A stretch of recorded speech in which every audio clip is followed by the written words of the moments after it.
9 միլիարդ դոլարի ներդրում Հայաստանում էներգետիկ անվտանգության ոլորտում։ Մոտավորապես նման կոնտեքստում թարգմանվեց Ամերիկայի Միացյալ Նահանգների փոխնախագահ Ջեյ Վենսի հայտարարությունը, թե դեպի Հայաստան իրականացվելու է մինչև 5 միլիարդ դոլարի ամերիկյան արտահանում, ապա 4 միլիարդ դոլարի աջակցություն։ Արդյոք Հայաստանն ունի նման միջոցներ եւ արդյոք նման թարգմանությունը պատահական է։ Ջեյ Վենսը խոսում է 5 միլիարդ արտահանման մասին, անգլերեն տարբերակում պաշտոնական օրիգինալ տարբերակում օգտագործելով էքսպորտ եզրույթը, հայկական թարգմանության մեջ, որը պաշտոնապես հեռարձակվում է, օգտագործում են 5 միլիարդ ներդրում, դա անգլերեն investment բառն է։ Բոլորս հասկանում ենք, որ թարգմանությունը իրականացվում էր պրոֆեսիոնալ թարգմանչի կողմից եւ այս երկու եզրույթները export-ն ու investment-ը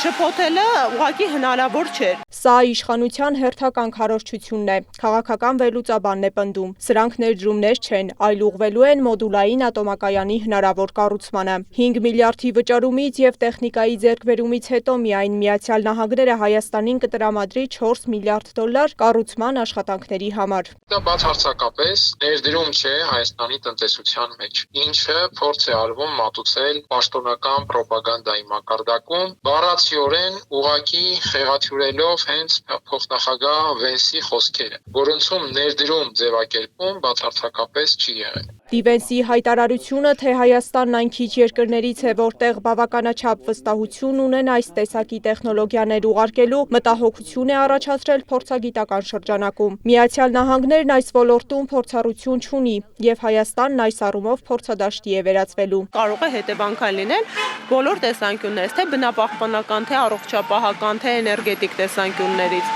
Եվ ամենամեծ վտանգը նա, որ այսօրվա իշխանությունը նման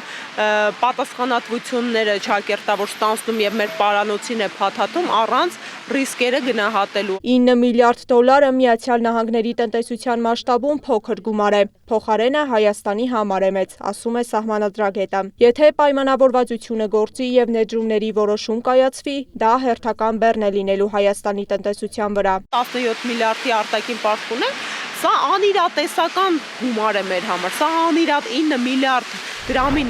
դոլարի ներդրումը մեր բյուջեի պայմաններում, թե այսօր, թե մոտակա տարիներին անիրատեսական է եւ դա ծանրացուցիչ հետևանքներ է ունենալու, եթե իրագործվի, որովհետեւ այո, սա բոլորի շահերից բխում է, բացի հայկական շահից, մեր երկրում առնվազն ծառայությունների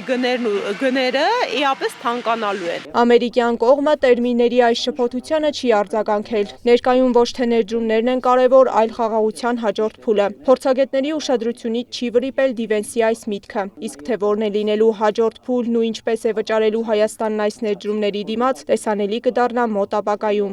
Զեդա Գյուրեղյան, Տարոն Ղանդիլյան, Աշոտ Բարբառյան, ABC Media։